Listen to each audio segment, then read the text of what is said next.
Moses was tending the flock of Jethro his father-in-law, the priest of Midian. And he led the flock to the back of the desert and came to Horeb, the mountain of God. And the angel of the Lord appeared to him in a flame of fire from the midst of a bush. So he looked, and behold, the bush was burning with fire, but the bush was not consumed. Then Moses said, I will now turn aside and see this great sight, why the bush does not burn.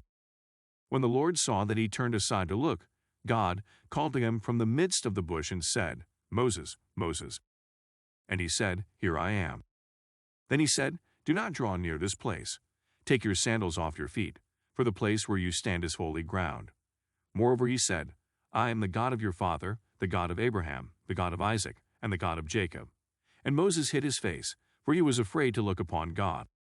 And the Lord said, I have surely seen the oppression of my people who are in Egypt, and have heard their cry because of their taskmasters, for I know their sorrows. So I have come down to deliver them out of the hand of the Egyptians, and to bring them up from that land to a good and large land, to a land flowing with milk and honey, to the place of the Canaanites and the Hittites and the Amorites and the Perizzites and the Hivites and the Jebusites. Now therefore, behold, the cry of the children of Israel has come to me, and I have also seen the oppression with which the Egyptians oppress them.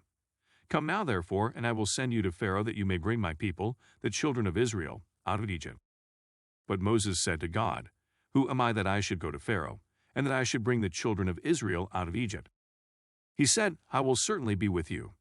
And this shall be a sign to you that I have sent you. When you have brought the people out of Egypt, you shall serve God on this mountain. Then Moses said to God, Indeed, when I come to the children of Israel and say to them, The God of your fathers has sent me to you, and they say to me, What is his name? What shall I say to them? And God said to Moses, I am who I am. And he said, Thus you shall say to the children of Israel, I am has sent me to you. Moreover God said to Moses, Thus you shall say to the children of Israel, The Lord God of your fathers, the God of Abraham, the God of Isaac, and the God of Jacob, has sent me to you. This is my name forever, and this is my memorial to all generations.